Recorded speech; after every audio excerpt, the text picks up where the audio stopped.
You're listening to DNA ID, brought to you by AbJack Entertainment. Be sure to check out some of the other great true crime podcasts from this network, including The Murder in My Family, Missing Persons, Scene of the Crime, Zodiac Speaking, Beyond Bizarre True Crime, Citizen Detective, and Campus Killings.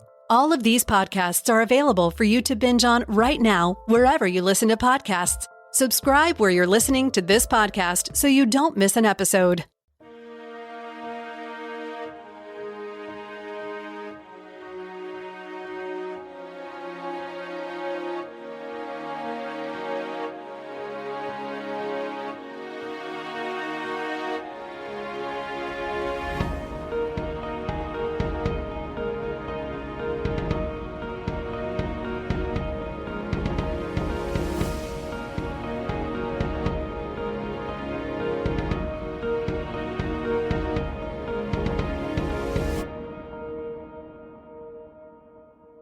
When you're hearing this, I will either be traveling home from Crimecon or will have just gotten back.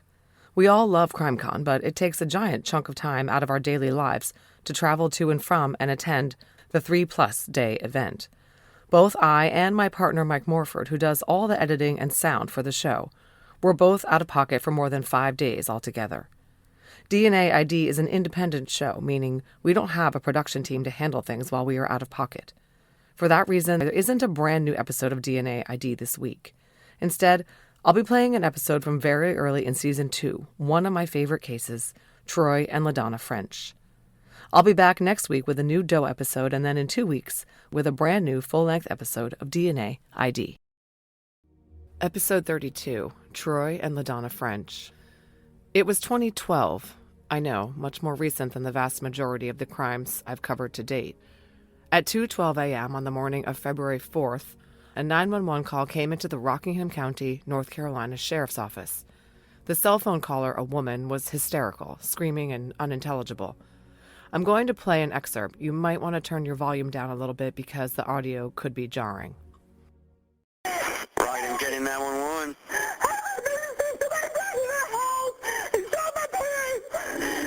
Somebody broke into your house and shot your parents? Yes. All right, hold on. Ma'am, we're going to get somebody to you. Confirm your address. 791 Pinewood Road. 791 Pinewood Road. Yes, ma'am. Ma'am, calm down. Calm down. The dispatcher's going to send you help, okay?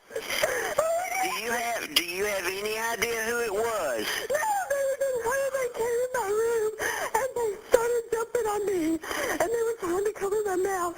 They took my phone and they ran. They had a gun and my parents, they heard me screaming and then they shot my mom and dad and just ran out the door. I don't know how they got in the house. The caller was Whitley French, age 19. Somehow this dispatcher managed to discern what Whitley was saying. Someone broke in and shot her parents. She herself was shot in the arm, she said. You can tell from the audio that Whitley is terrified out of her mind. She can be heard begging her father to talk to her, to tell her what to do to help him. About 6 minutes into the call, following the cues of the dispatcher, Whitley performed CPR on her dad, who lay on the floor. He's not breathing anymore, she says breathlessly. His eyes are closed. He doesn't have a pulse. I'm giving him CPR. The operator asked her to check on her mother. Whitley cried, My mom, she's not making any noises. She's laying near the door and I don't want to go over there. When she finally was able to steel her nerves to scuttle over to her mother, she gasped to the dispatcher, I didn't know she was shot in the head. She's bleeding from her ears. Are they almost here? She asked the dispatcher. I'm really scared. Every deputy in the county is racing to you, the dispatcher tells her. It took the first responder 16 minutes to get to Whitley's house, located at 791 Pinewood Road in a rural area about 9 miles west of Reedsville. He happened to be somewhat close by. Others were not able to arrive at the French home for another 9 minutes. Whitley stayed on the call the entire time as the dispatcher kept her talking until help arrived. When Deputy Cawley arrived at 2:28 a.m., he could hear Whitley shrieking as she spoke to the 911 operator. On the recording, Whitley can be heard crying and blurting out to the deputy what happened. The deputy spoke to the dispatcher saying, "Go ahead and isolate that audio. We're going to need that." The deputy could tell the audio of the 911 call containing Whitley's statements was going to be important evidence later, because what he and other first responders observed as soon as they walked into the house was that a fatal double shooting had gone down. 2 people had been murdered, and investigators were going to have to piece together what happened. Eventually, the FBI was sent the audio to enhance it as much as possible. Let's get into it. You should know that in researching the facts of this case, I relied heavily on the thorough coverage in the Greensboro News and Record by Danielle Battaglia. Her detailed stories on the crime and the devastation it caused in the community are poignant, informative, and thoughtfully written. The French family lived in a nice home in the Bethany community west of Reidsville in Rockingham County, North Carolina. Their house was on the eastern corner of Pinewood and Brown Roads. It's a rural area filled with farmland, but the homes are a little more upscale. We aren't talking about rustic, weather-beaten barns and rickety silos as much as middle-class country homes far apart across verdant plots and groves of trees. Ironically, a road near the French home is named Troublesome Road, but the neighborhood had never seen anything like this before. When the 911 caller reported a shooting, all on-call deputies were summoned. They came from the North Carolina Highway Patrol, Rockingham County Sheriff's Office, Guilford County Sheriff's Office, and Rockingham County EMS. As I mentioned, North Carolina Highway Patrol Trooper Richard Colley was first on the scene after he heard the call about the shooting come across the police scanner. He was off duty but was awake and near enough to the French home that he was first to arrive. He approached the side door leading to the house from the driveway. Whitley answered the door after he identified himself. She was still clutching her phone with the dispatcher on speaker. Blood was visible on the upper front left sleeve of her white shirt. Colley noticed the blood and that Whitley appeared to have an injury herself that was of indeterminate origin. Colley, standing at the side door, asked Whitley about what happened and if anyone was still in the house. As Whitley gasped out the story, Colley could see a pink pajama-clad woman lying face up on the floor in the foyer, jammed up against the front door. Her face was bloody and blood was dripping from her ears. And he could see the legs of a man lying on his back on the floor between the living room and the kitchen, next to the center island. Colley approached the prone man and took over CPR, but it was quickly apparent that there was no saving him. This was when he told the dispatcher, still on Whitney's speakerphone, that 2 people were deceased. At 2:40 a.m., Rockingham County EMS took Whitley by ambulance to Annie Penn Hospital in downtown Reidsville. Deputies photographed her injuries there. She turned out to need 2 stitches to close a superficial cut on her upper left arm. She had a small abrasion on her chest. She had not been shot, and she had no other injuries. She was released before the end of the day on Saturday. The dead were identified as Troy and LaDonna French, Whitley's parents. I'm going to take a break from the story here to give a little background on the Frenches. LaDonna and Troy, whose real first name was Douglas, his middle name was Troy, were both from this area. They had met as young teens at Rockingham County High, where they were 2 grades apart. LaDonna was friends with Troy's younger sister, Lisa.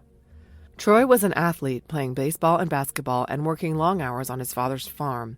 LaDonna was tiny, a 5'1" dynamo, a cheerleader and softball player who was super involved at school. Her maiden name was Mosley, and she had family all over this part of the state. Her grandparents had been large landowners and had generously doled out parcels to their descendants. Once Troy and LaDonna had established their family, in 1997, her parents gave them a parcel of 2.5 acres right across the street from their own home in Bethany. They built a house and moved in 1998. They would die there 14 years later. Troy was dating someone else in high school, but the relationship was on the rocks, and he asked LaDonna, the girl's friend, to intervene. Pretty soon, the other girl was forgotten. Troy and LaDonna became inseparable his junior year and her freshman year. Even once he graduated and served in the Navy, they stayed together.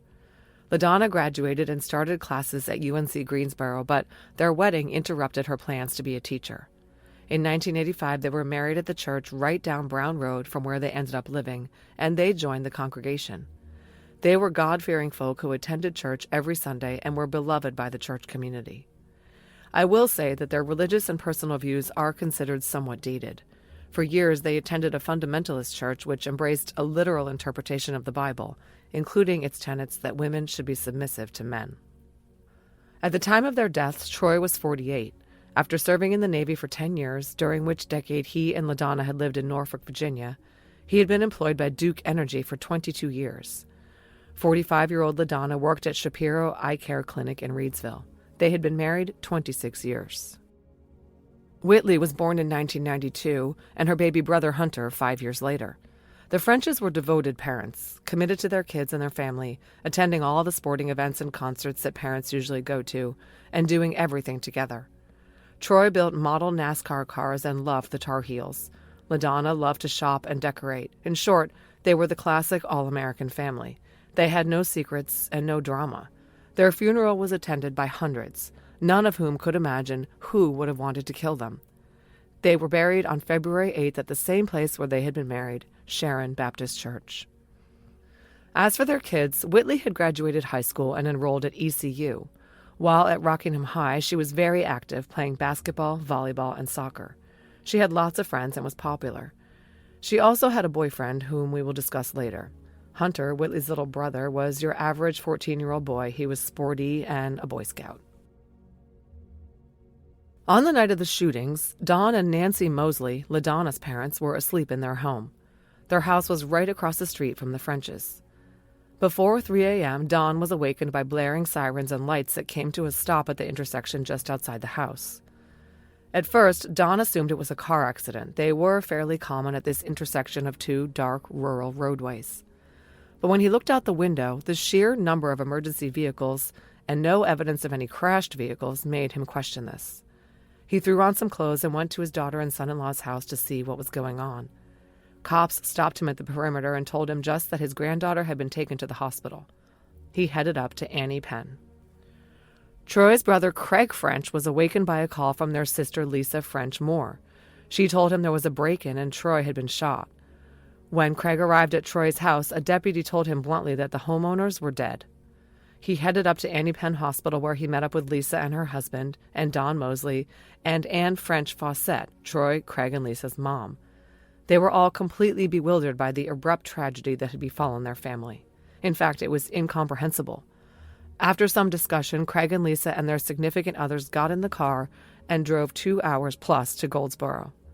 Hunter, Whitley's 14-year-old brother and LaDonna and Troy's son, was there on a swimming trip for Rockingham County High, where he was a freshman. On almost any other night, he would have been home in bed when the tragedy struck. Troy and his mother Anne had been planning to drive to Goldsboro the next morning to watch Hunter's meet. Instead, Hunter was pulled out of his meet by his coach and told by his aunt and uncle that his parents had been killed. As for the community, this kind of crime was completely foreign. When I heard the call, it was unusual, Sheriff Sam Page noted. We don't have a lot of home invasions. I'm very concerned until someone is brought to justice. Neighbors were freaking out. They started locking their doors and dusting off their guns, thinking they might be next. If it happened to the Frenches, it could happen to anyone. The French home was very visible, located at a four-way intersection of well-traveled roads and not nestled among trees. A strange vehicle parked nearby would stand out, as would a middle-of-the-night pedestrian. The sheriff's office stepped up their patrols of the area and issued an official request for information, asking anyone who saw a vehicle or person near the French home around 2 a.m. on the night of the murders to contact the Rockingham County Sheriff's Office. Crime Stoppers established an anonymous tip line and a reward for information. Whitley was questioned at the hospital and again the day after her parents' funeral. Here is what Whitley told police happened on the night her parents died. Whitley had just arrived home from college at ECU for a weekend visit. It was the first time she'd been home since Christmas break. On Friday, February 3rd, when she arrived at home, she chatted with her parents. Then, while her dad made dinner, she popped across the street to say hi to her grandma, Nancy. Her dad called her and said dinner, her favorite Japanese dish, was ready. She went back home, they ate and caught up, and then went to a girls' and boys' basketball doubleheader at Rockingham County High School, Whitley's alma mater, and the school Hunter attended. After the game, they returned home and Whitley went upstairs to bed around 10:30. She got ready for bed and used her laptop to watch Netflix. College kids are always so excited for the comforts of home when they had been living in crowded dorms or some bleak apartment, and Whitley fell asleep in her childhood bed. Around 1:30 a.m. she woke, used the bathroom, and turned off her laptop, which was still glowing. She went back to sleep, And then she woke abruptly. Someone had climbed onto her bed. It was pitch black in her room, so she could not see the person, but whoever it was, he was straddling her. This is literally my worst nightmare, and I can't imagine how absolutely terrified Whitley must have been. My first instinct would be to scream, and that's what Whitley did, loudly. A scream that pierced the night until the intruder's hand slapped down over her mouth to quiet her. But Whitley's screams had wakened her parents, whose master bedroom was on the ground floor of the house. They started running toward the stairs leading to her room, located right at the top of the staircase. Hearing the footsteps and yells of the people downstairs, the suspect jumped off Whitley and ran toward the top of the stairs. Whitley ran after him, trying to get to the safety represented by her parents. But they weren't going to be able to help her. The intruder stood at the top of the stairs and pulled out a gun. Whitley was not sure whether the gun had been in his hand before or not, but she watched as he pointed it at her mother. I'm not clear on how many lights were on in the house at this point. It was truly the middle of the night, and everyone in the house had been asleep. I would guess that the lighting was extremely dim and visibility was limited, and all of this happened in a matter of seconds. But Whitley could see that LaDonna stood at the bottom of the steps, one leg on the lower step facing upward toward the suspect, starting to climb the stairs. The suspect took aim and fired multiple shots as he ran down the stairs. LaDonna had only a split second to react, throwing her hands up in front of her as the gun fired. The shots hit LaDonna in the wrist, then the hand, then the shoulder, then the chest and head. She fell back and hit the ground of the foyer hard, her head coming to rest against the front door, eyes open and staring. Meanwhile, Troy French, clad only in his boxers, had been behind his wife as they ran toward the foyer and staircase. He watched in wide-eyed horror as the shooter ran down the stairs, firing away, and LaDonna fell back. Whitley was frozen on the stairs. Before Troy could react, a bullet hit him in the chest. He turned and ran toward the kitchen, but he went down, felled by the shot to his sternum. The suspect gave chase and shot Troy in the back where he lay. Then he stopped and turned back toward Whitley. A silent moment passed, and then he darted back toward her, past her, and to the front door. It was locked, and LaDonna's 180-pound body lay up against it. He shoved her out of the way, turned the latch, and ran into the night. What a story. Of course, the first thing that Whitley was asked was whether she recognized the person who had shot her parents. No, she said, the person had a hood up. It was dark. She never got a good look at him. She had no idea who the person was or what they had been doing in the French's house. The description she provided was so vague as to be almost useless. Sheriff Page released a description of the suspect wanted in the French murders based on Whitley's recall. It was a person of unknown gender or race, between 5'8" and 5'9", and weighing between 160 and 170 pounds. The person had an average build and wore a light gray hooded sweatshirt with green strings and green pants. Let's go back to the crime scene investigation. For obvious reasons, the county crime scene unit cordoned off the French property and house, and investigators started poring over them in excruciating detail. They had to try to determine from the physical evidence what the real circumstances of the shootings were, rather than just relying on Whitley's story. It's not that they didn't believe her, but they had to do their due diligence and independently verify her tale, which was a little outlandish, of a stealthy hooded intruder who got into a locked house undetected, climbed onto her bed, murdered her parents, and disappeared into the night like a phantom. The whole scenario, to be honest, was somewhat doubtful. But they noted that Whitley's story told in interviews with investigators was consistent with the story she had told on the 911 call and when Deputy Colley arrived. If it was made up, she was good at not slipping up in her relation of the details. Rockingham County Sheriff's Detective Jason Joyce obtained a search warrant covering the entire home within 4 hours of the 911 call. They executed it at 6:19 a.m. They collected a pill, some keys, and 4 neckties, among other things. I could not get anyone in the Rockingham County Sheriff's Office to talk to me about this case. Both detectives who worked it have since retired. So, some aspects of the story will have to remain speculative. One of the questions I had was, why did police collect the 4 neckties? And the only reason that makes any sense is if they had reason to believe the suspect had touched them. Perhaps they appeared to be disturbed, and investigators theorized the perp could have been planning to use them as ligatures. I'm just not sure. Anyway, Troy and LaDonna were left lying where they fell for 12 hours. Investigators wanted to be sure to capture the scene as close to as is as possible. North Carolina State Bureau of Investigation Special Agent Kelly Cummings and Rockingham County CSI Detective Bobby Richardson processed the scene. They could see that Troy and LaDonna had definitely been shot. There were bullet holes visible in both their bodies. And the door of the closet at the base of the staircase, right next to LaDonna's body, also bore some bullet holes. Remember, LaDonna was shot through the hand and wrist, and those bullets passed through. The initial searches of the home were intended to try to locate the gun, among other things. A second warrant, executed at 2:05 p.m., specifically addressed toward weapons, resulted in the seizure of 8 spent cartridge casings, 1 lead bullet projectile, and 4 projectiles of an unspecified material, a partial projectile casing, 2 shotguns, 2 rifles, and some ammo. But it was the gun they did not find that caused the most concern. Because inside the home, investigators located an empty gun box and purchasing papers for a Hi-Point 9mm semi-automatic handgun. The gun itself was nowhere to be found. Again, because the Rockingham County Sheriff's Office would not answer my questions, I have no idea where in the house the gun box was found. I assume it was in a cabinet or closet in the master bedroom, but that's a total guess. But anyway, inquiries of members of the French family provided some very perplexing information about this gun. Troy had told Nancy and Dawn, LaDonna's parents who lived across the street, that the gun had gone missing several weeks earlier. It was thought to have disappeared sometime in December of 2011, but he couldn't really be sure. He hadn't reported it, though. That was probably because he had found out that Hunter and a buddy had played with the gun without permission. After that was when he hid it. Yet it still vanished. Although his family urged him to report its theft, he didn't, and my theory is that he suspected the youths had taken it and he didn't want to get his son or his son's friend in trouble. Spoiler alert, Hunter and his buddy had not stolen the gun.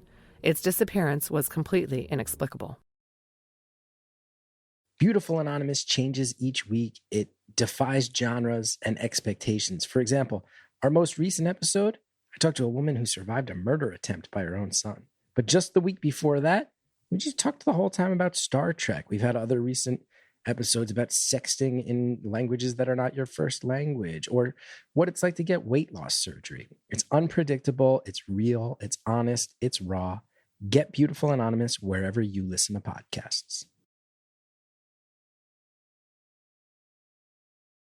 Pursuant to a third search warrant on the 15th, investigators collected some items that made it appear that they were looking close to home for answers in the double homicide.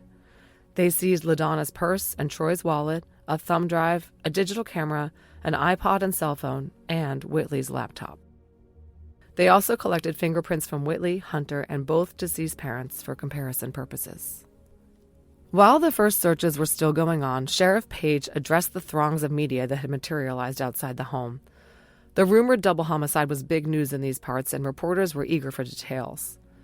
Page acknowledged that the Frenches were dead, murdered in a home invasion by an intruder who had not been apprehended. "It was a very tragic situation we have here today," Page said. Page was personal friends with the Frenches, and he felt invested in their case. He read the loose description of the suspect and told reporters that the armed suspect had left the house on foot. Autopsies on Troy and LaDonna were conducted at Annie Penn Hospital morgue. The bullet to LaDonna's head went into her right cheek and severed her spinal cord, causing hemorrhages at the base of her brain and skull. The bullet did not exit but was removed from inside her skull at autopsy. Stippling showed that this gunshot wound to her head was at quite close range. The shots to her shoulder, wrist, chest, and hand were all exiting gunshot wounds.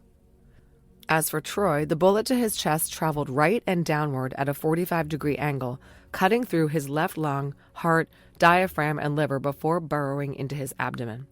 The second bullet pierced the middle of his lower back and also traveled right and downward before exiting through his right hip. Neither wound exhibited stippling, meaning that the shots were not at close range. Both autopsies found that most of the gunshots were fired from a position above both Troy and LaDonna. So it appeared that Whitley was telling the truth about the vantage point of the shooter when doing the shooting. The shooter was on the stairs and shooting downward at his target, LaDonna. The shooting of Troy in the back was also consistent with what Whitley had said, that Troy was running away from the shooter. Now let's talk about the blood drops. One drop of blood was found on the stair railing close to the foyer, near where the shooter would have been standing when he shot LaDonna. 4 more drops were found on the stairs themselves. Investigators weren't certain who the blood belonged to. Remember, Whitley had a cut and had descended the staircase. Neither LaDonna nor Troy had made it onto the stairs. But someone else had used the stairs, according to Whitley, the shooter. No one knew why he would have been bleeding, but the drops were each swabbed and collected for testing. In the first minutes after the 911 call, as the all-hands-on-deck alert went out to multiple law enforcement agencies, a deputy spotted a man driving a silver extended cab Dodge pickup truck turning onto Sandy Cross Road from Iron Works Road, not far from the French's house. It was thought that the driver could have seen something or even been the shooter himself. Less than 5 minutes later, a second deputy spotted the truck turning onto Wentworth Street and pulled over the vehicle. The driver told him he was en route to his house in Reedsville from Logistics Control in Greensboro, where he worked. The man told deputies he had driven past the French's neighborhood, but he had seen no other cars on the road. He was allowed to leave, there being no reason to detain him. Investigators seized security camera footage from the McCollum's gas station, whose convenience store was a regular stop for locals. It was located about 10 minutes from the French home. They were interested in the footage between 10 and midnight on the night of the murders. Why, we don't know, other than perhaps they hoped that the surveillance cameras might have caught someone stopping for gas or supplies on their way to the French house. At the French house, deputies took the foyer closet door off its hinges and cut a bullet out of the bottom of the door where it was embedded on the wood. Now they could tell the type of weapon used. And they got a stroke of luck when they discussed the missing gun with Hunter. He said he did not take it after his dad found out that he and a friend had messed around with it. But before the gun disappeared, his dad had used it to shoot a possum in the yard. Following Hunter to the location on the property where the possum was shot, investigators found 2 shell casings still on the ground. They collected them and submitted them to the State Bureau of Investigation for firearm comparison testing. Sure enough, ballistics confirmed that the gun that had ejected the 2 shell casings found in the yard, which, according to Hunter, was his dad's missing 9mm handgun, was the same gun that had fired the shots at and into the Frenches, resulting in the 8 casings found at the murder scene. 6 months after the murders, the sheriff's office released this information to the public, but it just made no sense. The Frenches were killed with Troy's own gun, which had been MIA since sometime the previous December. And it made investigators wonder whether the shooter was someone the Frenches knew, because it appeared that whoever used the gun to kill them had access to the house. Investigators were baffled by Whitley's story that, 1, the house was locked on the night of the murders, and 2, the shooter had appeared to know that the front door was locked, as he flipped the latch to unlock it before attempting to open it. And they learned from Whitley that the family kept a hideaway key outside, as many homeowners do. They guessed that it would be gone. But no, there the key was, hidden beneath the back deck right where Whitley said it usually was. The key was collected and tested for forensic evidence. It turned out to have touch DNA on it from an unknown male unrelated to the Frenches. No match was found in CODIS to the DNA on the key. Rumors spread that the key had been picked up by some sheriff's deputy who was processing the scene without gloves on. If that were true, it would have been a huge mistake, one that possibly compromised the evidence. Speaking of mistakes, there was a clear mistake that was made by the Rockingham County authorities. The shooting had taken place in the wee hours of Saturday morning. Investigators conducted the searches we've discussed, took photos, documented what they needed, and then released the home to the family at 10 o'clock on Saturday evening. The Mosley relatives and 4 friends pitched in to remove every trace of the crime so that Whitley and Hunter would not have to see anything when they returned home. They scrubbed the blood off the walls and floors, wiped up all the fingerprint dust, and burned the wood closet door that bore the marks memorializing the bullet trajectory. When crime scene techs returned days later to take another look at the door, there was nothing left. The day after the French's funeral, investigators started in-depth interviews of the family and friends of the slain couple. They collected DNA samples from family and from people who were regular visitors to the French house. Whitley worked with investigators, answering their questions on February 9th as best she could, and even returning to the home with them to reenact the murder on the 10th. The long-sleeve shirt she was wearing that night was submitted for testing. Investigators kept an eye on the injuries she sustained that night and documented their healing in photographs. She eventually would be interviewed at least 5 times over the next couple of years. A week after the murders, with the community on edge and the sheriff's office inundated with calls from concerned citizens, the RCSO issued a news release. It read, "It has come to our attention here at the sheriff's office that many rumors have surfaced regarding the French homicides in the past few days. At this point in time, there have been no arrests made in connection with the French homicides, though our investigative team continues to work tirelessly toward that end. As further information develops pertaining to this case, it will be released without delay." The release went on to say, quoting Sheriff Page, "My investigative team needs time to examine all elements of this case. This is too important to risk any mistakes by rushing. I would ask the citizens and the media to be patient with us as we continue to investigate this tragedy and seek the person or persons responsible." The public frustration was understandable because on March 14th, RCSO officials acknowledged that they did not have a person of interest in the case. The sheriff's office stated that they were working in conjunction with the North Carolina State Bureau of Investigation, or SBI, the FBI, the Rockingham County District Attorney's Office, and the Greensboro Police Department to solve the crime. Community members thought that with all that firepower, they should be able to make an arrest very quickly. But it was not to be. 5 months after the shootings, on June 17th, Whitley posted on her Facebook page, "Happy Father's Day to the best dad. You have been missed today and every day." Shortly after LaDonna and Troy were killed, their families started a Facebook page in their memory called Blue Hope. It encouraged everyone to wear Carolina blue ribbons — the Frenches were big Tar Heels fans — or tie a blue ribbon to a tree until justice was served. Blue ribbons adorned trees, poles, doors, and signposts in the area for the next few years. Now, I know what some of you are thinking. I know because I thought it too.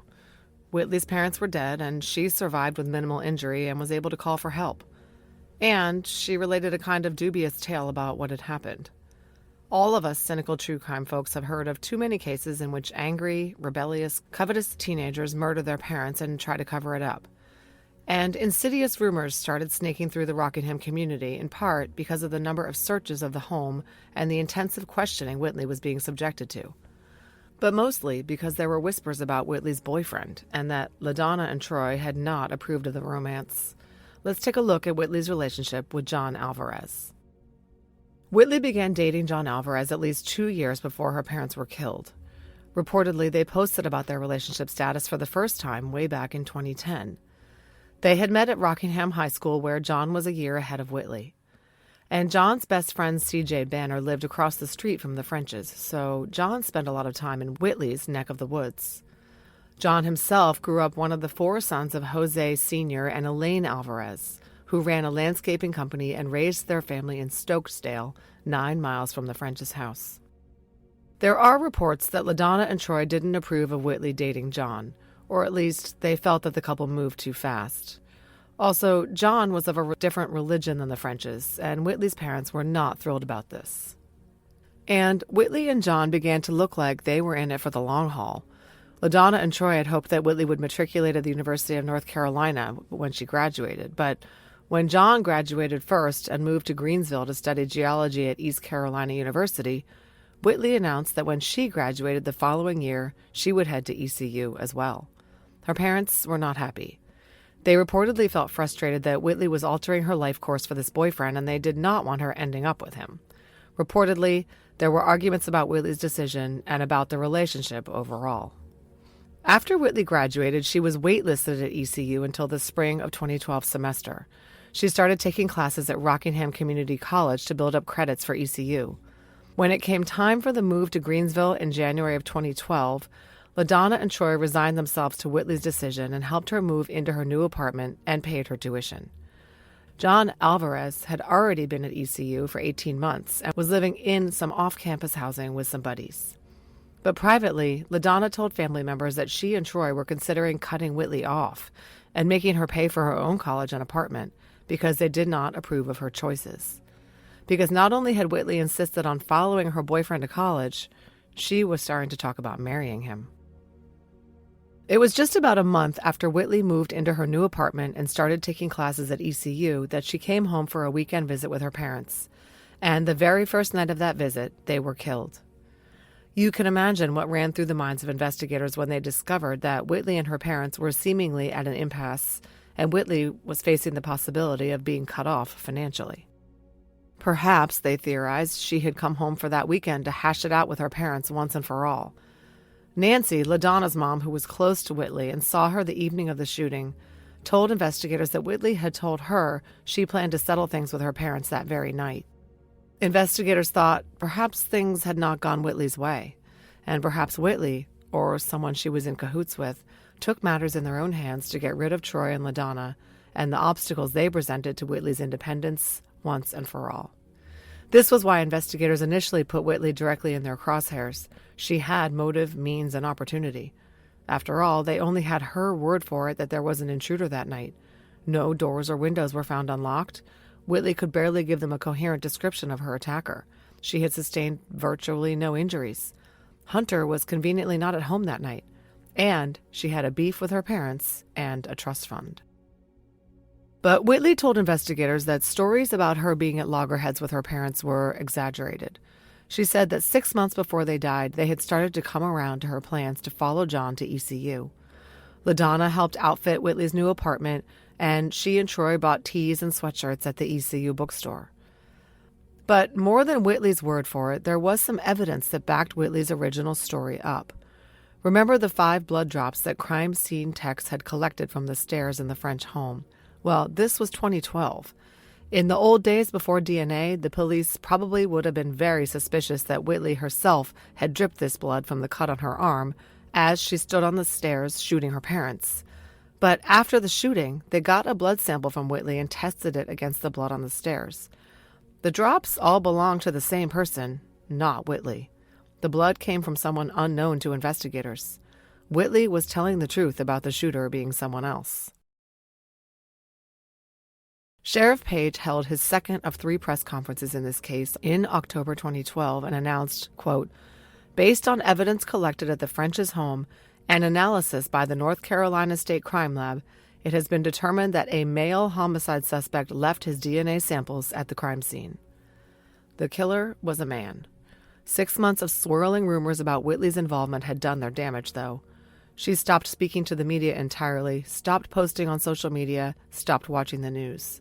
The innuendos about her were just too pointed and painful. So Whitley was not the shooter, but there was a concerning discrepancy between the story Whitley told investigators and what they found once they got a search warrant for her phone and social media accounts. Her cell phone had been used at 1:25 a.m. on the night of the shootings, its signal bouncing off a cell tower 7 miles from the house. Digital forensic analysts noted that she had also posted on social media at that time. Remember, she had said she watched Netflix on her computer. She never mentioned anything about being on her phone. After the 1:25 p.m. usage, her phone was powered off. So if the shooter wasn't Whitley, then who? Well, as far as anyone knew, there was one man who could have had access to the home, both to steal Troy's gun and to get into the locked house on the night of the murders, perhaps with inside help. Of course, I'm talking about Whitley's boyfriend, John. Investigators learned that not only did Whitley's parents not approve of the relationship, John's parents didn't either. Reportedly, they did not care for Whitley. The blood drops in the home were male. Perhaps John and Whitley had worked together to eliminate her parents. She let him in, and he did the shooting. Whitley let it be known that she supported John and that she believed him not to be involved. She was quoted as saying, "I hate it for John because I know he didn't do it, and people are saying really bad stuff about him. He's a good person." Investigators asked for a DNA sample from John Alvarez early on. He was one of several men who were asked to give samples for comparison to the blood drop DNA, from which a complete male profile had been produced. In fact, any person whom investigators learned had ever been inside the French home was asked to give a voluntary DNA sample. None of them were a match, including John Alvarez. He was not the shooter. As I mentioned, Sheriff Page held a second press conference on October 30th, 2012, to update the public on the investigation. And there was lots to address. This was the venue in which the sheriff acknowledged that the Frenches had been shot with Troy's own missing gun. He also acknowledged that the gun had never been located. Sheriff Page made an interesting statement about the sheriff's department theory in the case. He said, quote, "We feel the attack was directed toward Whitley and her mother and father. We do not feel it was a random act." What he meant was, they did not believe this was an arbitrary home invasion. At this point, the sheriff confirmed that the shooter was a man. They knew this for sure, he said, because they had recovered his DNA. This was from the blood drops, but he didn't address the source at the time. Page said that there were no matches to this DNA profile in CODIS, nor was there a match to the DNA on the house key. But the DNA from the drops had been used to eliminate potential suspects, including several family members. Among the people who had been eliminated, Page said, were Whitley, Hunter, and John Alvarez. He said, quote, "This DNA evidence has helped to rule out those initially questioned in the case." Sheriff Page stated that he believed that the suspect lived in the area and might not come across as the type of person who would kill two people. But, he said, it was just a matter of time until the shooter was caught. "We have DNA. You can run, but you can't hide from your DNA," he said. "DNA is unique to you. It's just a matter of time." The officials reiterated their plea for tips, saying the shooter probably sustained an injury at the time of the shooting that might have been visible and probably showed the stolen gun to someone, but nothing panned out. By January of 2013, the case was officially cold. Sheriff Page penned a letter to lame duck Governor Bev Perdue. He wrote in the January 2nd, 2013 correspondence, quote, "At this time, all available information that has been received by investigators has been followed up on, and all leads have been exhausted. All evidence that has been collected in this case has been sent to the NC-SBI Crime Lab and processed by them. No suspect has been identified by any of the leads or evidence that has been processed." The letter asked for a $5,000 reward, which was granted by Perdue's successor, Governor Pat McCrory, to be given to an informant whose tips led to arrest and conviction of the killer. It was advertised for the first time on January 22, 2013, and it generated some tips, but they all led nowhere. On the first anniversary of the murders on February 4, 2013, Rockingham County Sheriff's officials held another press conference. And this one proved very confusing because they retracted some of the statements made in the October 30th, 2012 presser. If you recall, at that time, Sheriff Page said that Whitley and John, as well as Hunter, had been eliminated as suspects. Now, in February 2013, Captain Billy Parker said that was not the case. Asked about DNA, Parker said, quote, "At this time, I can say no one has been eliminated as suspects in this case. We're continuing to look at everyone." He clarified that while neither Whitley's nor John's DNA matched that at the crime scene, no one had been ruled out as having involvement. He confirmed that there were no hits in CODIS. Sheriff Page came up to the mic and said that when he made his statements in October, he meant only that the DNA was not Whitley's or John's, not that they had been crossed off the suspect list altogether. It sounds to me as though Sheriff Page was comfortable eliminating John and Whitley from the suspect list, but others were not so sure. Let's talk about what happened with the French kids after Troy and LaDonna were killed. The family home was foreclosed on by the Federal Home Loan Mortgages Corporation.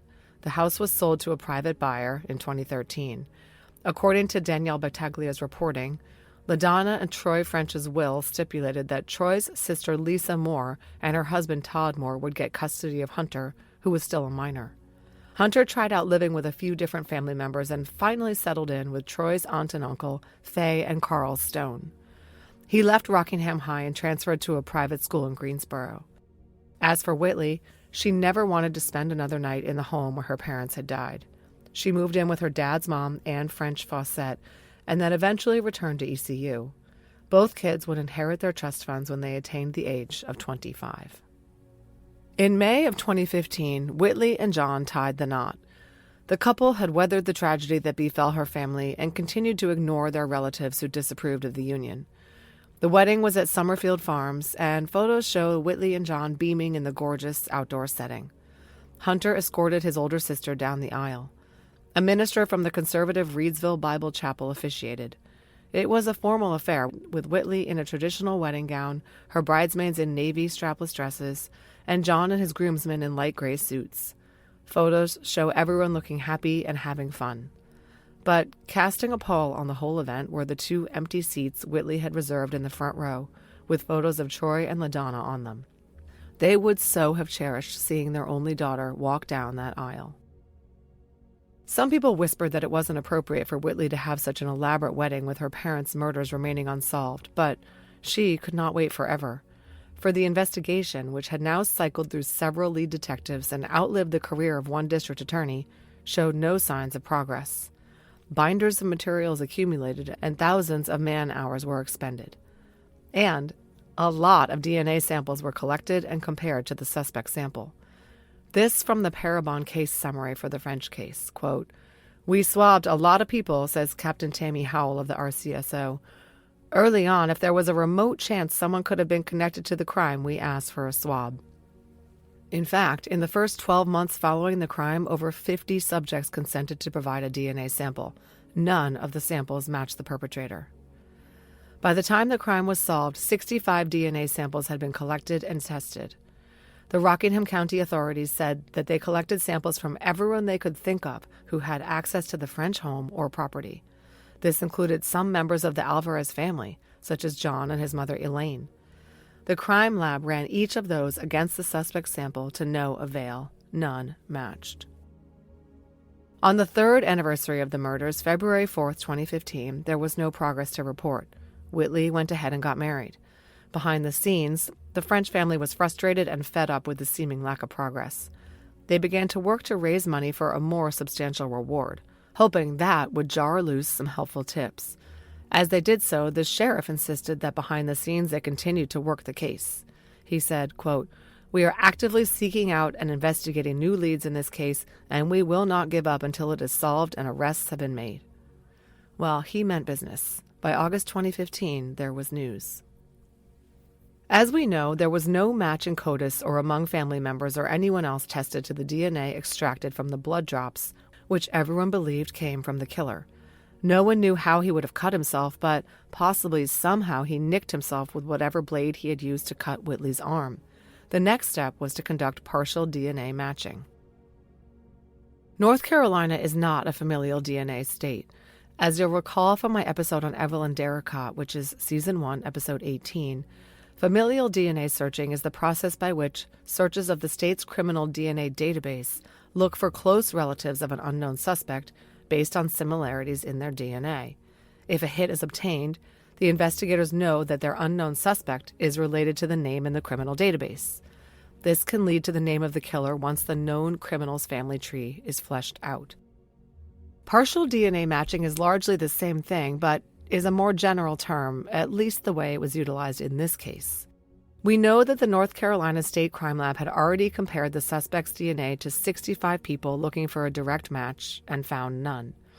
But then, in 2014, the RCSO sent the profile of the unknown suspect to the University of North Texas for Human Identification Lab to conduct a comparison to a specific DNA profile to see whether there was a familial relationship. And this DNA profile they sent was that of John Alvarez. Now, this is the step that would eventually solve the case, but I cannot tell you why the decision was made to compare the suspect's profile to John's. They already knew that the suspect was not John. Why did they believe it might be someone in his family? I can't tell you the answer because no one will tell me. This is all totally under wraps. But I have a theory or two. John was one of the few non-family males who were known to be in the French house on a regular basis. Remember, they believed that the killer had access to the house and the gun. It's possible that investigators remained suspicious of John and believed that he might have recruited a family member to help carry out the crime. They might have even believed he stole the gun and furnished the killer with it. This is all total speculation, but there was enough conviction among the authorities that John's sample would reveal something that the testing was conducted at an out-of-state lab in contravention of the spirit of the familial DNA rules in North Carolina. Quoting here directly from the probable cause affidavit. On October 31st, 2014, a forensic DNA lab report was received from the University of North Texas, concluding that based on the allele frequency data from U.S. Caucasian, African American, and Southwestern Hispanic populations, the observed genetic results are at least 4,600 times more likely under the scenario that the DNA profile represented originated from an individual who is a parent or offspring of John Alvarez, as opposed to this DNA profile originating from an unrelated individual. Sheesh, that's all a little tough to understand, but what it means is that the unknown suspect who dripped blood at the French crime scene was someone closely related to John Alvarez, as shown by a partial match in their DNA. So, whatever investigative theory had led to the partial match testing had been correct. Someone John was related to was the killer. A YSTR test was next. This test compares the short tandem repeats in the male chromosome of both samples to determine whether the two samples are related along the paternal line, and if so, how closely. The University of North Texas lab compared John Alvarez's DNA sample to that of the killer using YSTR analysis, and the results showed that the comparison did not support a parent-child relationship, nor did it support a full sibling relationship. In other words, per Parabon's case summary, the YSTR test determined that the perpetrator did not share a YSTR lineage with John Alvarez. This ruled out anyone who shared paternal lineage with John. Yet, the test showed that the unknown suspect's DNA profile originated from a second-order relative of John Alvarez. This is someone like a grandparent, uncle, cousin, or half-sibling. They now knew that this second-order relative had to be related to John through his mother. Now, you'll note that this was all happening in 2015. Golden State and the acknowledged use of forensic genealogy in criminal investigations was still years off. But even this early, Parabon was using its phenotyping technology to determine ancestry and physical traits corresponding to DNA samples. In February of 2015, Captain Tammy Howell of the RCSO contracted with Parabon, paying the Reston, Virginia company $3,500 for a snapshot analysis of the DNA of the French suspect. It was hoped, I believe, that Parabon's ability to determine the suspect's race and specific admixture would assist investigators in honing in on who he was. And Parabon's report caused quite a stir behind the scenes. This from the Parabon case summary, quote, "The subject's DNA indicated he had fair or very fair skin, brown or hazel eyes, dark hair, and little evidence of freckling. Face morphology analysis suggested the subject had a wide facial structure and non-protruding nose and chin. Importantly, Snapchat analysis indicated the subject had admixed ancestry, a roughly 50-50 combination of European and Latino ancestry, consistent with that observed in individuals with one European and one Latino parent. Specifically, the suspect had roots in Colombia, South America, Mexico, and Western European countries, including Spain. But it was the phenotype image that was produced by Parabon that caused detectives to sit up in their seats. The detectives noticed that the image looked an awful lot like someone in John's family. Based on the YSTR analysis conducted by the University of North Texas, Parabon knew that the suspect was related along the maternal line to John Alvarez. The suspect was not related to Jose Alvarez Sr., John's dad. So the suspect must be an uncle, grandfather, or nephew of Elaine, John's mom, or a son of hers that was not fathered by Jose Sr. RCSO Detective Marcus Marshall had a theory. He said, quote, "The snapshot ancestry analysis and phenotype predictions suggested we should not eliminate this person as a suspect, despite the YSTR results. The likeness of the snapshot composite with his driver's license photograph is quite striking." It was time to obtain more samples.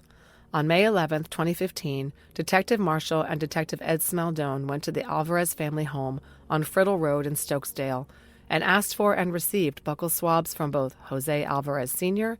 and John's older brother, Jose Alvarez Jr. They already knew, remember, that Jose Sr. was not the perpetrator, because the killer was related to John, but not related to John along his father's side of the family. The DNA swab from Jose Sr. confirmed that he was John's dad. He was not a match to the suspect, and he was eliminated. But the other person who gave a DNA sample that day was not eliminated. In fact, he was a match. His DNA showed that he was not related to John along the paternal line, as he was not related to Jose Sr. at all. But he was related to John. He was a half-sibling. And Jose Sr. was not his father, which was unfortunate because he was his namesake, Jose Silvano Alvarez Jr. On June 9, 2015, the North Carolina State Bureau of Investigation Crime Lab issued a report that summed up the shocking results. All 5 of the blood drops found on the staircase in the French home belonged to Jose Alvarez Jr. The DNA at the crime scene was 1 in 2.05 thousand trillion times more likely to be DNA of Jose Alvarez Jr. than someone else when compared to the Caucasian population. The numbers were equally definitive when it came to the African American and Hispanic populations. They were 1 in 74.9 thousand trillion and 1 in 209 thousand trillion, respectively. It was him. Whitley's brother-in-law had killed her parents. On August 25, 2015, with a warrant out for his arrest, Jose Alvarez Jr. turned himself in to the Rockingham County Sheriff's Office.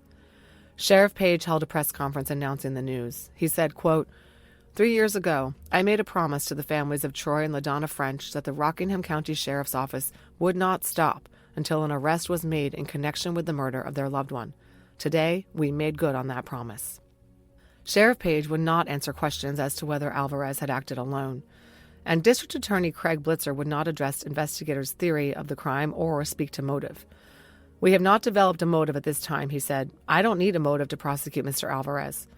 Of course, this was true, but everybody wanted to know why. Before the press conference on the afternoon of August 25th, deputies were dispatched all over eastern North Carolina to inform the far-flung members of the French and Mosley families that they had made an arrest. After 3.5 years, it was a shock. But worse, the killer was a family member. Whitley and John received a knock on their door in Greenville. It's hard to imagine how quickly their elation must have turned to dismay at hearing who the killer was. John learned in one fell swoop that his older brother was only his half-brother, and he was a murderer. Whitley learned that her husband's brother had taken the lives of her parents. Alvarez was charged with 2 counts of first-degree murder. At his bail hearing on August 26th, the Alvarez family was in attendance, and so were many members of the French and Mosley families, because now, with Whitley and John married, the families intersected. Whitley and John chose not to attend. When Alvarez was led in shackles and a prison jumpsuit, there were tears from most of those present, particularly Jose Sr., the family patriarch. As he cried, members of the victims' families consoled him. The suspect did not make eye contact with anyone, keeping them firmly affixed on the ground beneath his feet. Rockingham County District Judge Tony Grogan stated simply, "You are charged with first-degree murder in the deaths of Troy and LaDonna French. These charges come with a maximum sentence of death or life in prison." Judge Grogan granted prosecutors' request to hold Alvarez without bail. He was remanded to the Rockingham County Jail. Not everyone at the hearing was so forgiving toward the suspect. Craig French began to shake uncontrollably as he watched the man accused of killing his older brother, Troy. He said, quote, "I tried to stop shaking, but I couldn't because I wanted to go after him. It was the hardest thing in this whole world other than losing my brother." But Jose Alvarez Sr. approached the French family and profusely and tearfully apologized for his son's actions. There were hugs all around, and everyone tried to make sense of the turn of events that once again connected the two families, this time via a double homicide. Alvarez was indicted on September 8th. Prosecutors stated that they were considering seeking the death penalty. This seems like it was smoke and mirrors a little bit, since no executions have been carried out in North Carolina since 2006, when legislators there put a moratorium on executions after several lawsuits in the state challenged the processes relating to and manner of carrying out the death penalty. Nonetheless, capital punishment is still legal in the state for murders with aggravating circumstances and can be used as a bargaining chip to encourage criminal defendants to enter into plea agreements and render confessions. We don't know an awful lot about Jose Alvarez Jr. He was born on February 23, 1987. He grew up living in Rockingham County and graduated from Rockingham High, the same school Whitley and John later attended. The guidance counselor, who happened to be Whitley's grandma, Ann, didn't remember him. Not many people seemed to notice him at all. He flew under the radar, quiet and unremarkable. According to the news and record, he had no criminal record or history of violence. He lived at home for 28 years, residing with his parents and working in their landscaping business. But he moved to Greensboro 1 week after his DNA swab was taken. While living there, he participated in his brother's wedding, serving as a groomsman, all while harboring the dark secret that he was the reason why the bride's parents were present only in photographs. I have to wonder whether he had a sense of doom hanging over him throughout that joyful and momentous day. He's visible in wedding photos, smiling and laughing. He would be arrested a few short weeks later. When he denied ever having set foot in the French home. Alvarez had an excellent attorney, Winston-Salem-based assistant capital defender Vincent Rabel. Rabel was a consummate professional who worked side by side with District Attorney Craig Blitzer to handle this case with dignity and decorum. Blitzer and Rabel agreed to postpone any decisions about the death penalty until both sides could complete all their due diligence. Eventually, with Alvarez's acquiescence, they decided on a plea deal that would spare him the death penalty. I reviewed the plea agreement, which was a strangely impersonal check-the-box type form. Alvarez's name is typed in under the pre-printed State Versus header. Typed X's marked the boxes where Alvarez acknowledged that he understood the charges against him, had received the advice of counsel, and was, in fact, guilty. He recognized that the maximum penalty, typed in under total maximum punishment, was death. The plea arrangement language was short and sweet, quote, "The defendant shall be sentenced to life without parole upon his pleas of guilty to each count. In return, the state agrees not to pursue a capital sentence in each case. The state agrees not to pursue or charge any other offenses arising from the defendant's activities at the residence of Douglas Troy French and LaDonna Mosley French." The form was signed by all parties, Alvarez, his attorney Vincent Rabel, prosecutor Craig Blitzer, and Judge Wilson, on July 8, 2016. At a July 7th hearing on the plea agreement and sentencing, Rabel asked the Rockingham County Superior Court to accept the plea agreement. He addressed the court, discussing his client and why he deserved to be spared the death penalty. He acknowledged that there was overwhelming DNA evidence from the blood drops connecting his client to the murders. It could not be denied that the blood drops were left by the shooter, he acknowledged. And he said his client had acknowledged his guilt. He told the court he had hired an expert to undertake a psychological evaluation of Alvarez. Dr. Coleman spent hundreds of hours with Alvarez. This evaluation was partially intended to determine whether Alvarez could plead insanity. Rabel said that he had considered self-defense, mental disability, and insanity as defenses to the capital murder charges. But in the end, Alvarez wasn't crazy or suffering from any kind of incapacity, and the evidence against him was incontrovertible. Rabel did his best to try to make Alvarez out to be a little bit of a victim. He was pushing to get the 2 life sentences called for by the plea agreement to be served concurrently rather than consecutively. He said mitigating circumstances called for the judge to exercise his discretion in favor of concurrency. Rabel said his client was born with the cord around his neck, and he had suffered at least 1 concussion playing baseball and had even lost the time once. He came from a religious and supportive family, but could not focus on his college classes at NC State and dropped out. Dr. Coleman observed that Alvarez was increasingly isolated, a loner with few friends, and an increasingly dominant fantasy life. She diagnosed him with severe anxiety disorder. She said that he functioned at a teenage level, not someone pushing his 30s. He was emotionally and financially dependent on his parents. At the end, Rabel emphasized that Alvarez had no criminal record. District Attorney Craig Blitzer was not going to give an inch.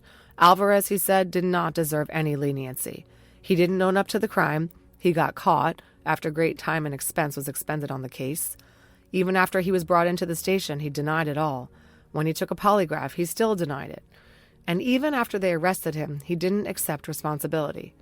He hid all the evidence by discarding it, and he premeditated the murders when he put the knife away and grabbed the gun. Blitzer asked the court to hand down consecutive sentences in case subsequent changes in the law abbreviated Alvarez's sentence for some reason, opening him up for parole. Some of the French and Mosley family members were permitted to address the court at this time. Jordan Hayes, LaDonna French's nephew who was very close with Hunter, had some harsh words for Alvarez. He said that the family had been destroyed by what happened. Speaking directly to the prisoner, he said, quote, "I'm glad they're not giving you the death penalty. I'm glad you're going to rot in jail. I hope you rot in hell." Jordan Hayes' mother, Kathy, is LaDonna French's sister. Her family lived right next to the French house, and the two sisters were extremely close.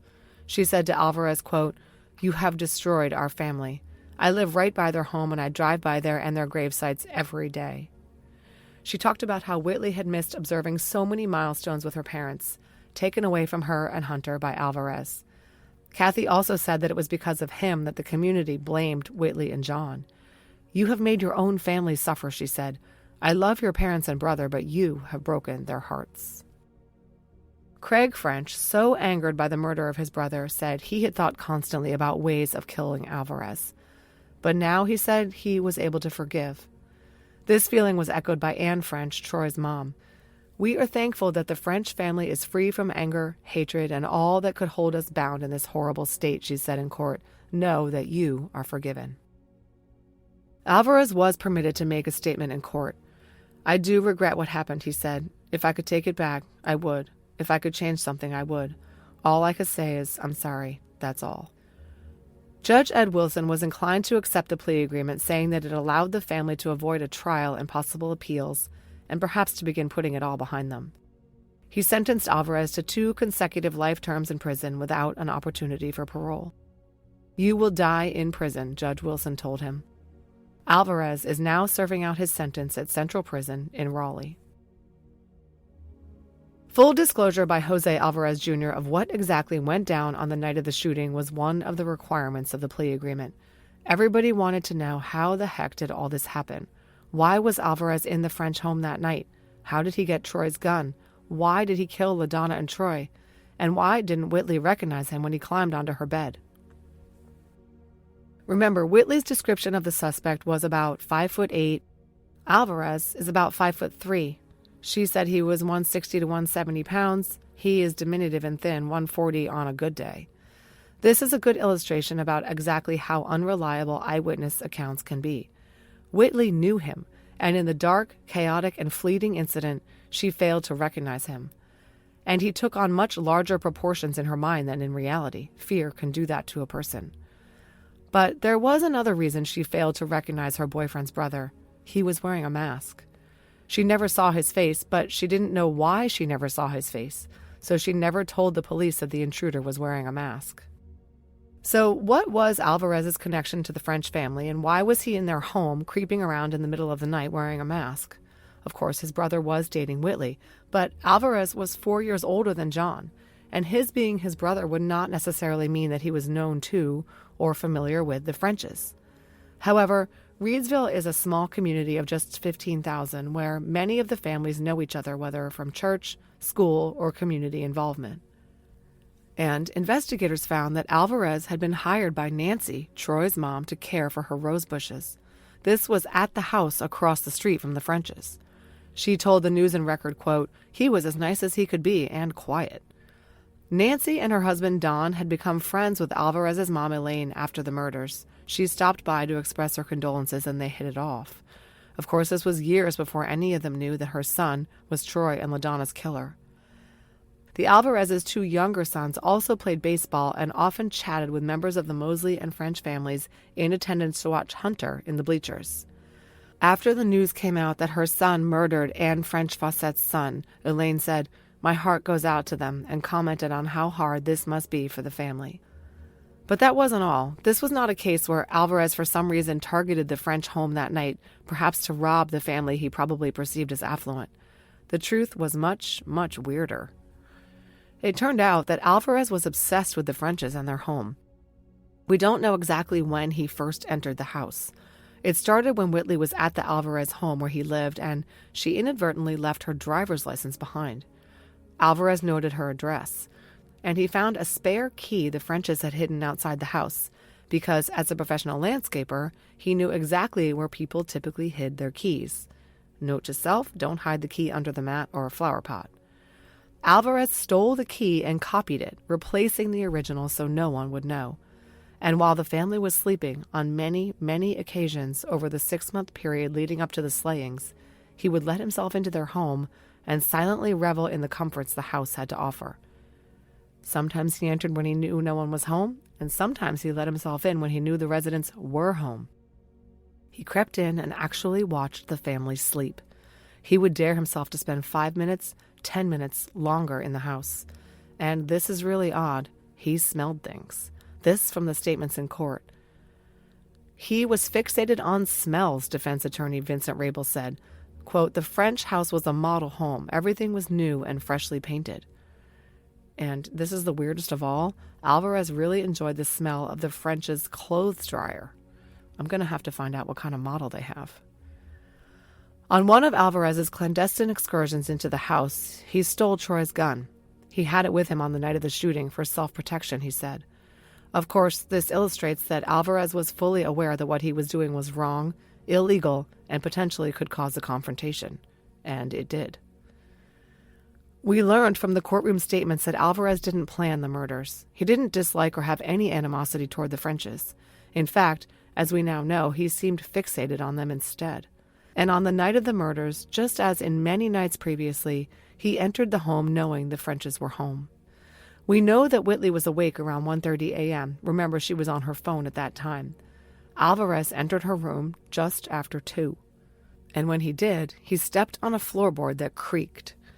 Whitley, probably just lightly asleep at that point, turned to see what the noise was, and in the dim light, she could see only the hooded figure frozen in place near her bed.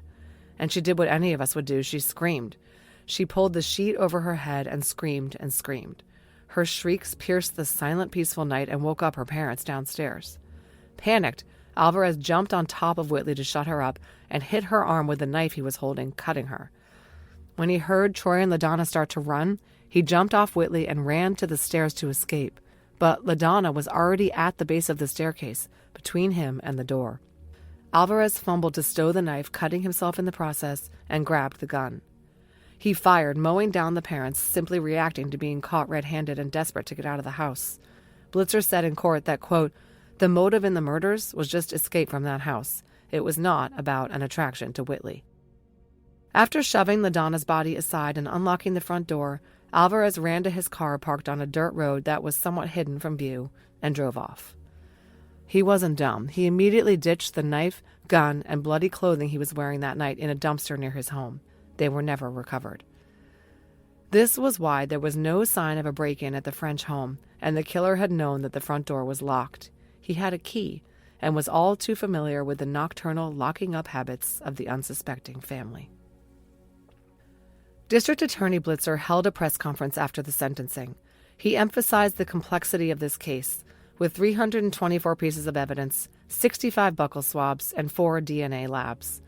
The total cost of $5,000, most of which went to Parabon, was footed with funds seized from criminal enterprises. Blitzer said that the shell casings found at the scene, being matched to the gun stolen from the house months earlier, focused their investigation close to home. But the elimination of everyone who had known access to the house stymied the investigators. Without the snapshot component, the case might have gone unsolved. Blitzer shed some more light on the homicides, the strange convicted young man, and the motivations that drove him to seek out the French home. When Alvarez saw the address on Whitley's license in the summer of 2011, he went to the house out of curiosity.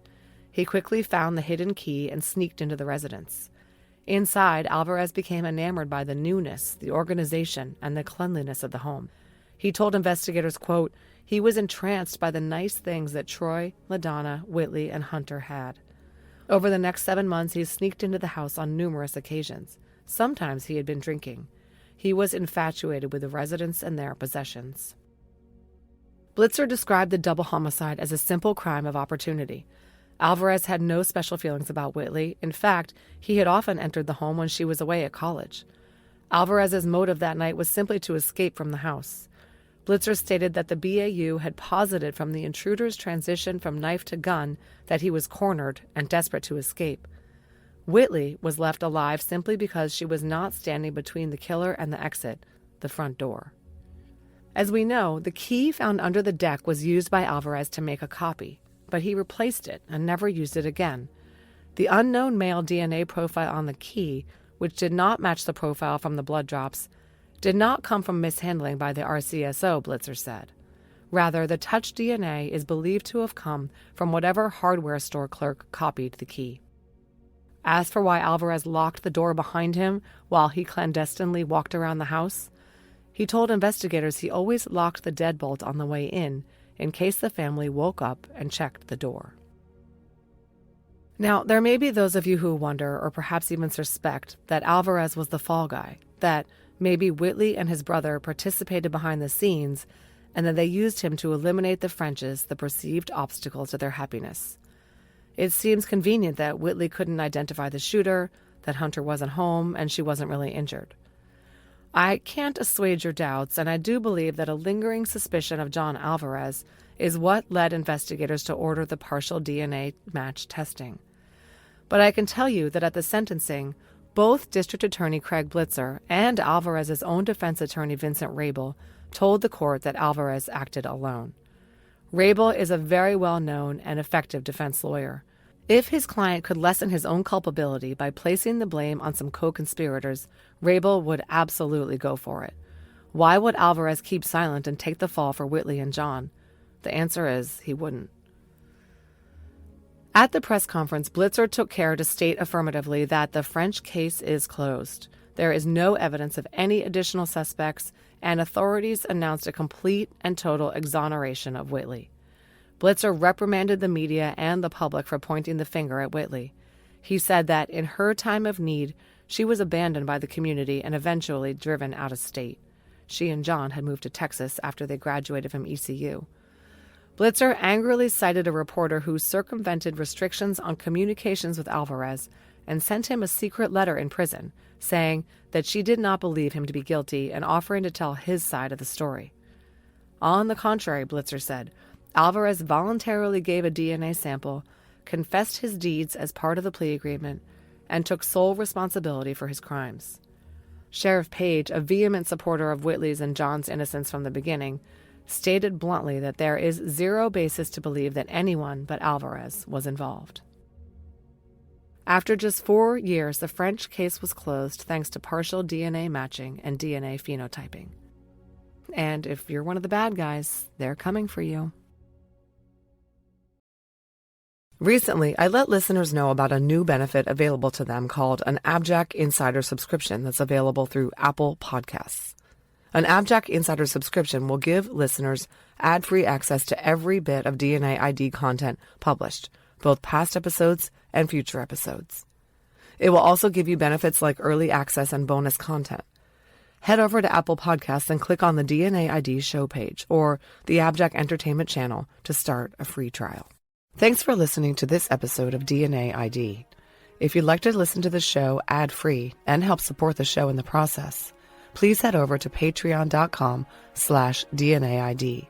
And if you're interested in some fun DNA ID merch, visit the store at customizedgirl.com/s/DNAID podcast. To contact the show, please email us at dnaidpodcast@gmail.com. Follow us on social media at DNAID Podcast on Instagram, at DNAID Podcast on Twitter, or on Facebook at facebook.com/DNAID Podcast. Finally, if you want to visit our website, go to DNAIDpodcast.com. You'll be able to get all the episodes of the show, leave comments on episodes that I can respond to, and you can even leave voicemails. You'll get all the latest news about the show and important updates. Find links to our social media, merch, and a lot more. It's really your one-stop shop for everything DNA ID. DNA ID is written, researched, and hosted by me, Jessica Betancourt. It's produced by me and Mike Morford of AbJack Entertainment. Music by Connor Betancourt.